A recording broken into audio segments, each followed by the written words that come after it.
Recently, I had an experience with credit card fraud that caused so much unnecessary stress and anxiety. I spent hours on the phone and in chats with my credit card company. I had to get two different cards before the fraud stopped, and I was so worried about what was going to happen to my money in my bank account. And I sometimes have the fear that it's going to happen again, right? And that's why I'm so excited to introduce You Are the Healer's newest sponsor, Aura, an app for protecting online data and personal information. Cleaning up my information not only helps reduce the amount of spam I get, but it protects me from hackers who could use this information to help them access things like my social media accounts, bank accounts, and other sensitive information. Protecting yourself and your personal information is a form of self-care. I swear. Go to my sponsor, aura.com/healer to get a 14-day free trial and have peace of mind knowing your information is safe. Again, that's Aura, AURA.com/healer for your 2-week free trial. You Are the Healer is sponsored by BetterHelp. Therapy is mandatory because there's absolutely nothing wrong with seeking help. I think every person who walks this earth needs therapy, honestly. I'm stoked to be connected with BetterHelp to offer affordable and accessible therapy resources. The link is in my show notes, and you can also go to betterhelp.com/healer. That's better, HELP.com/healer. Now let's get into this episode.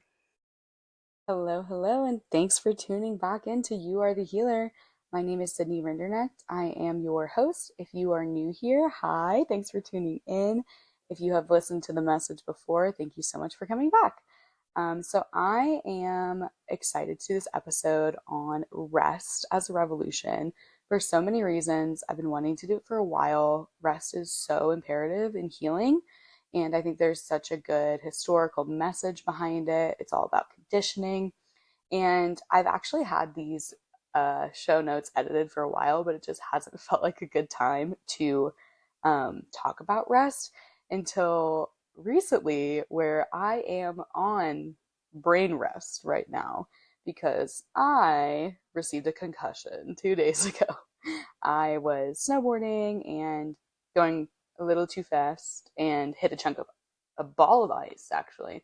Flew into a ditch, cracked my helmet, whole thing. Anyways, everything is good besides the fact that my body hurts immensely and I have a mild concussion. So I, for the last 2 days, have been truly resting and living the message that I'm about to spread. So now kind of felt like the right time to talk about rest, especially because I am prescribed rest right now. So what that's been looking like for me is sleeping majority of the day, not using any screens, which I was like, oh, what a good prescription from a doctor. It's like, you can't look at any screens. So been doing a lot of that, just a lot of like podcasts, low stim music, went swimming, got a massage, just really leaning into doing a whole lot of nothing. And I want to give myself a little pat on the back because I could have gone snowboarding today. I could have. I don't think that would have been the best decision for my mind, body, and spirit. So I stayed home while all my friends went snowboarding. And I just want to, toot my own horn a little bit because that was very difficult because I did highly, highly consider snowboarding, even though my body was craving rest. Okay, so that's my little personal ties to this episode today. So let's talk about rest and how rest relates to our mental health. Why is it important? Why would you listen to this episode? Well, I really wanted to release an episode about rest during winter when the days are shorter. I know that we've passed the summer solstice, so the days are getting longer and longer, but in the winter, I feel like our bodies are more called to rest.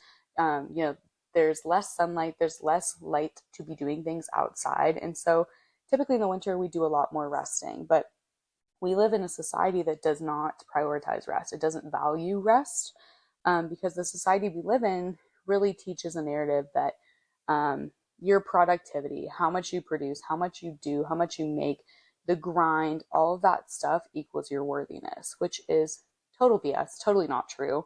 And so that's why the language that I'm using today, which is not my own language, it is from Tricia Hersey, but it's called Rest is a Revolution, because we are rejecting the conditions placed on us that tell us you need to do things in order to be worthy.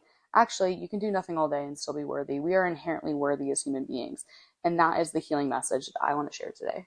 So when I say rest as a revolution, it's that revolution against oppressive systems those corporations, those systems that capitalize on us overworking and burning ourselves out and grinding and just not taking care of ourselves.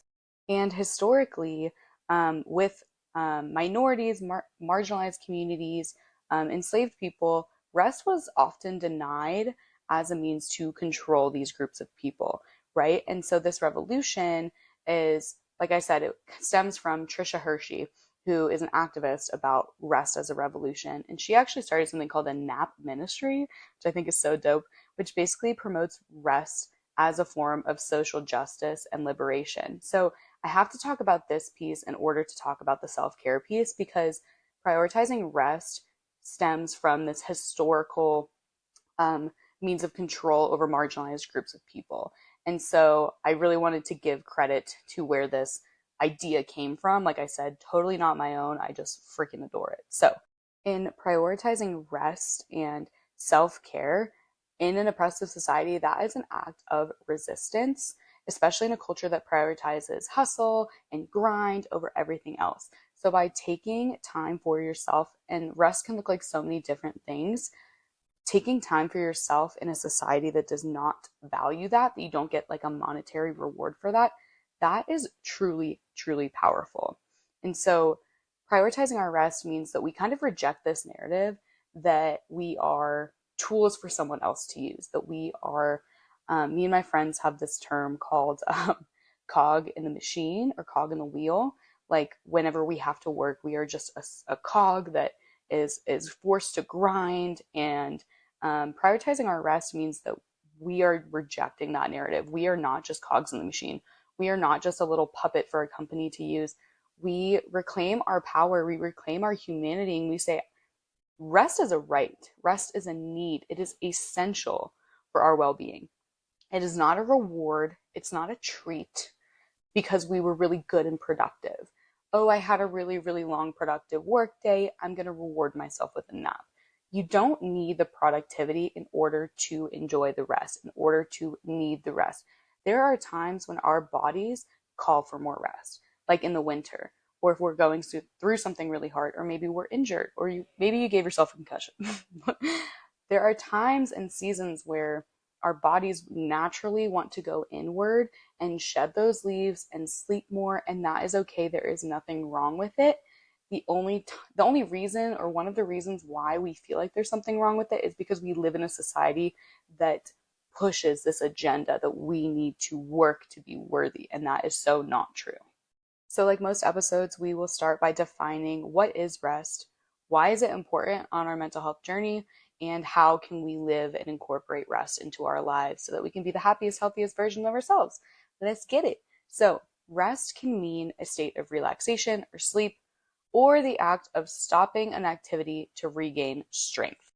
There are plenty of ways to rest, and everyone has things that fill them up, that help them regain strength differently. Okay, so I'm just going to list some ideas. Obviously, sleeping, prioritizing sleep is a great way to get rest. That can look like getting more sleep at night, taking a nap, sleeping in, even just laying down. Something that I think is really fascinating is, even if you don't physically fall asleep, if you lay down in a dark room, your brain still regenerates and gets that nourishment as if you were asleep. Not the same level, but it does really help your brain, even if you're not able to physically fall asleep. So something that I do to incorporate rest is every single shift I work, I am not exaggerating. Every single shift, you can ask any of my coworkers that work with me, I take a 30-minute nap on my break every single shift. And sometimes I don't fall asleep. Sometimes I just meditate for 30 minutes. But being in a dark, quiet room is imperative for me when I'm working in the hospital, because working in the hospital can be very intense, very stressful, chaotic. So I prioritize rest by laying down in a dark room for 30 minutes. Usually I fall asleep and have a little dream or something. And you can usually tell after I come off my break, because I'm like, what's happening? What's going on? Because I'm so sleepy. Other things that rest can look like: stretching, getting a massage, going on a walk outside, just sitting in nature, listening to music, meditating, reading a book, taking a break from screens, social media, even just like sitting and simply being and relaxing and doing nothing. I feel like our society has all of these things. It's like, here's things to add onto your plate to get more rest. It's like you can literally just stare at the ceiling. I do that so often, like when I need a little bit of a break. There's also things like daydreaming, taking a bath, journaling, yoga, um, setting boundaries. There's so many different ways to um, rest, and they look different for everybody. So for some people, like going on a walk might not feel very restful, but taking a nap is their thing. Like whatever your thing is, I encourage you to incorporate that. And we're going to get into why. Why should you incorporate all of these activities into your routine? The first thing I want to start with is rest is important for our mental health because it will improve your mood. Um, I'm sure all of us can think of a time when we didn't sleep well last night, and the whole next day we're irritable, we're exhausted, we're on edge. So, if you prioritize rest, if you're sleeping well, if you're feeling well rested, you are less likely to be irritable, exhausted, and you can regulate your emotions better. Something that we talk about a lot at work is vulnerability factors. And basically, what a vulnerability factor is it is something that makes you more likely to experience a trigger. So it's not something in itself that will trigger a strong emotion, but it's almost like you're setting the scene to feel an emotion more strongly. So a big example for vulnerability factors is not sleeping well. If you don't sleep well, you're more likely to be reactive, more likely to be dysregulated, right? And so that is the first reason why rest is so important. The next one is reducing stress. Getting enough rest will lower your cortisol levels, and cortisol is the stress hormone. And so by prioritizing rest, we can avoid the physical and psychological symptoms of high cortisol, which I'm just going to rapid fire read to you.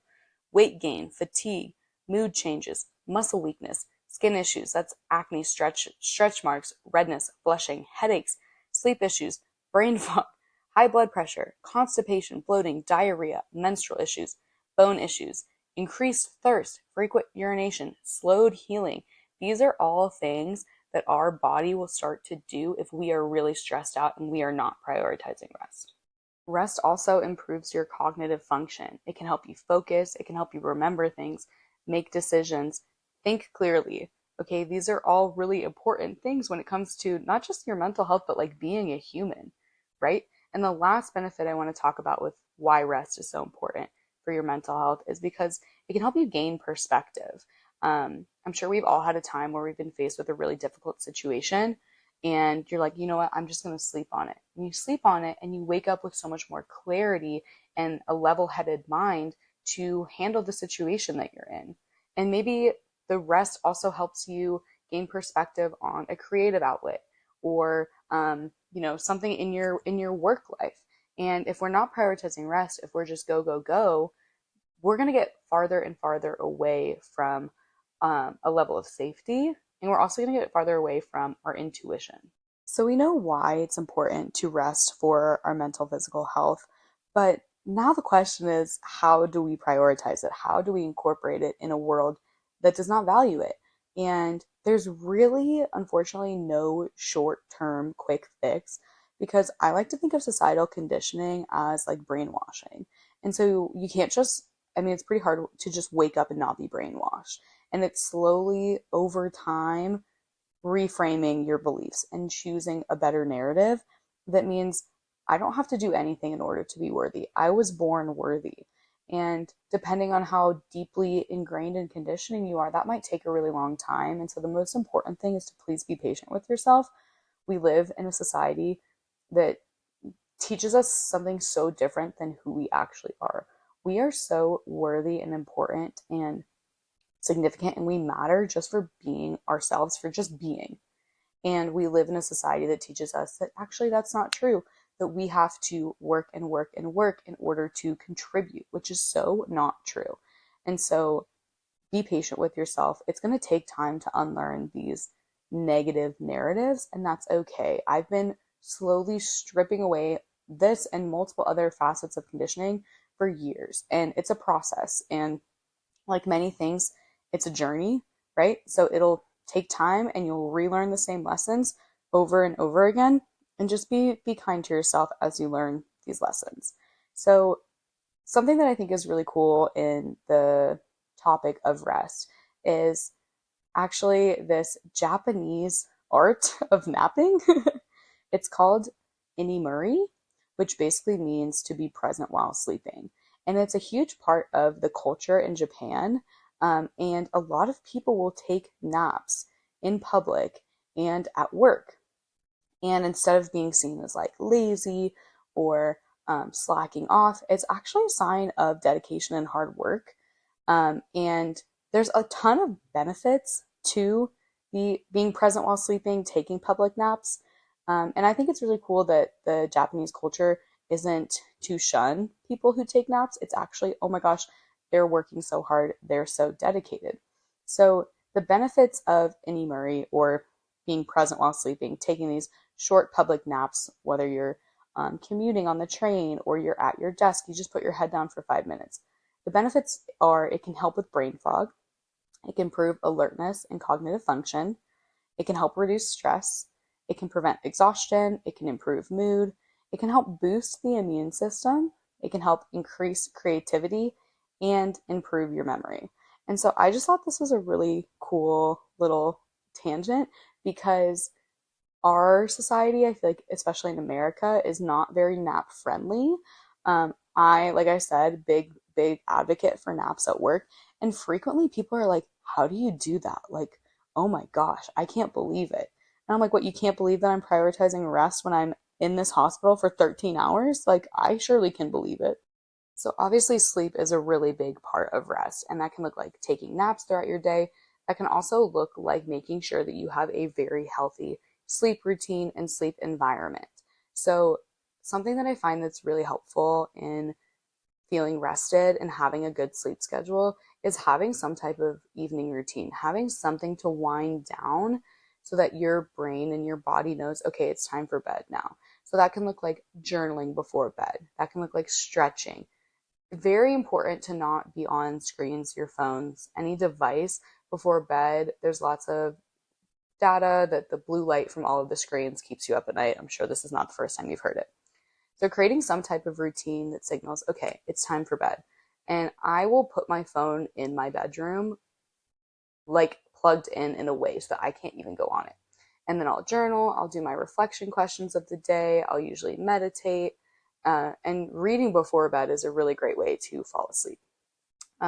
Also, avoiding stimulants before bed. So within a few hours before going to sleep, things like caffeine, alcohol, nicotine, these things will keep you up. So just trying to avoid them before bed is really helpful with rest. Another thing is exercising regularly. So just regular physical activity, but you don't want to exercise like right before you fall asleep.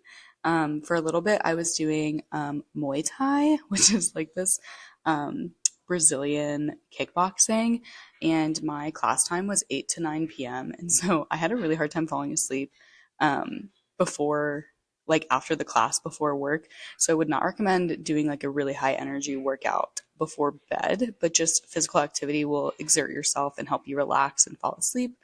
And then you could do something like a nighttime stretch, yoga, meditation before bed. And you want to, this is a really big piece of advice I have, is optimizing your bedroom. So in your room, like you only want to be sleeping in your bed. You don't want to be watching TV, scrolling on your phone, because that will train your brain to think that your bed is for things other than sleep.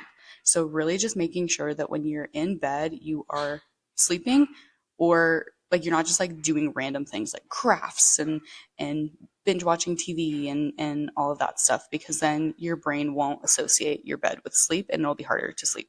And the last piece I have on sleep is you spend a third of your life in bed. Please, for the love of God, invest in some nice soft pillows, mattresses, bedding, okay?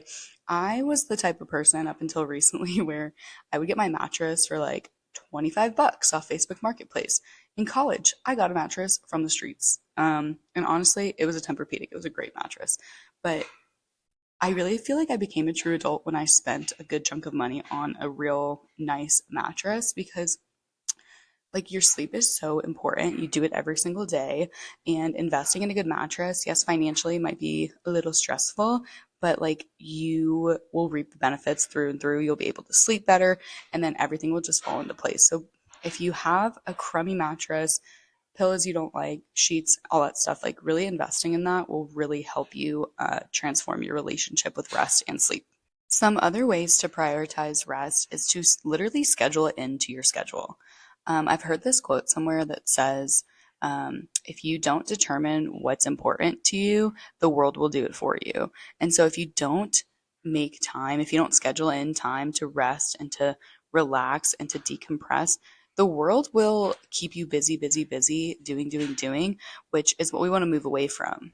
Another big part of rest is simply the ability to set boundaries, being able to say no to something. This is something that I've had to learn, especially in this last year or so, because I feel like my social schedule will just fill.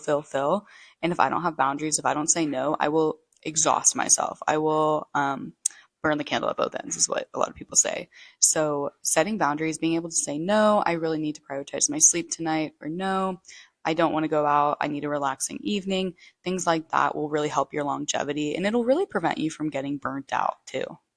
And if you're like, okay, Sydney, what the heck is a boundary? How do I set them? I have 2 episodes on it. They're fire, in my opinion. Obviously, I'm biased, but those are really good episodes if you struggle with setting boundaries.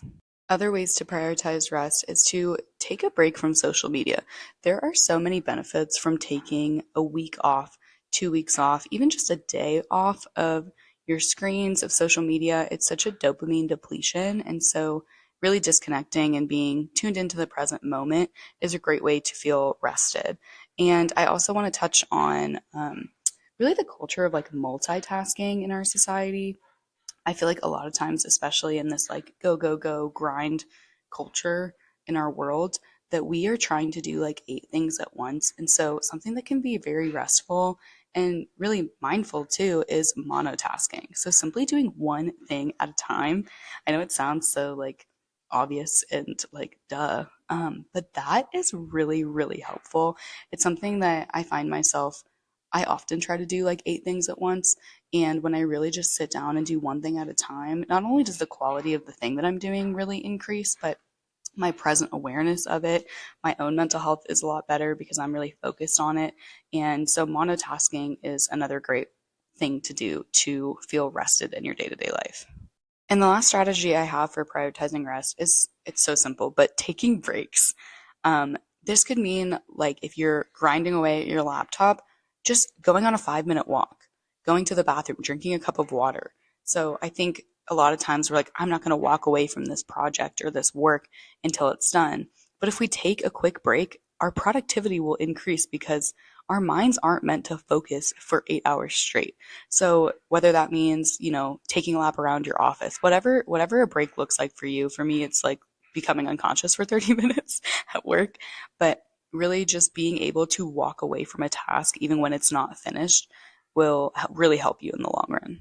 And really, when it comes to rest, it's not like you need 4 hours a day to rest. It's really about like changing the culture of the work life balance that we have, and incorporating rest into our day every single day, whether that's a 10-minute walk, a 10-minute meditation, just getting up and taking a break, maybe going to bed a little bit earlier. It's these little tiny decisions over time that will help you feel more rested, that will help you, with all of those benefits we talked about having decreased cortisol, right? So your mood will be better, your sleep will be better. You'll be able to regulate your emotions and think more clearly. And so it's not just a one time, I'm going to rest today. It is every single day finding those pockets of rest, whether it's scheduling that in or just taking the moments as they come. And that will really help your longevity. That will really decrease burnout and overall just improve your mental health. So with the majority of healing messages, it's not so much about learning, but rather unlearning. So I'm going to say some journal prompts and also put them in the show notes and post them on the You Are the Healer Instagram, which is always linked below. And these are great ways to reflect and really explore your relationship with rest and maybe the beliefs that you have so that we can reframe it so it's something that serves us and nurtures us. So the journal prompts are, what does rest look like to me? What forms of rest do I enjoy? What do I believe to be true about rest? And in what ways do I deny myself rest? And so I want you to just take some time and reflect on these things so that way you can really evaluate your relationship with rest and let go of things that aren't serving you and move towards a relationship that's nourishing and healthy and ultimately serves you. All right, and we're going to wrap this episode up with a meditation in the sake of rest and some affirmations. So, obviously, if you're driving or you're in a place where meditation is not necessarily accessible, proceed with caution, maybe pause the episode and finish it at another time. But if you are in a place where rest is available, I would like to invite you to find a comfortable seat or get comfortable wherever you are and close your eyes and take a big deep breath in through your nose. And when you exhale, just feel yourself drop into the present moment. Feel your body relax that much more. Another big deep breath in through your nose. Try to inflate your belly as big as possible. And hold it at the top. And exhale slowly out through your mouth. Maybe you feel your shoulders drop. You unclench your jaw. And we're just going to take some mindful breaths.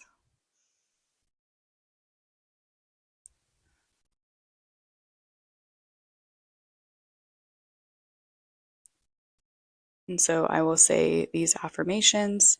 You can either repeat them in your head, out loud, for the most effective strategy, and just pay attention to how it feels in your body to affirm your need for rest. So deep breath in through your nose and exhale. I am worthy of relaxation. In through your nose.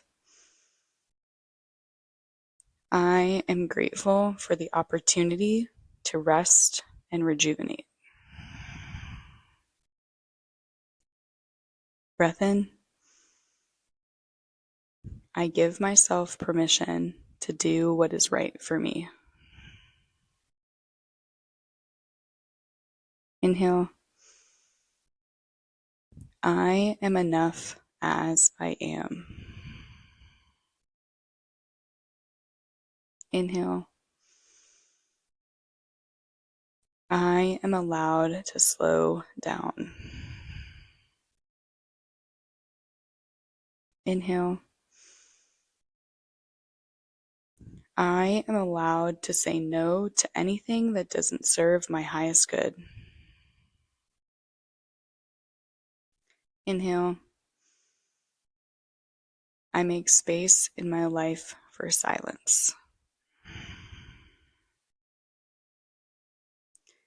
And last one, biggest inhale you've taken all day. I give myself permission to rest.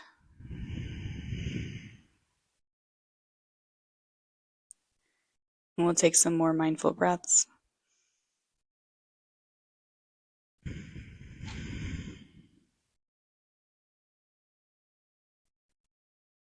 And I want you to notice how your body feels.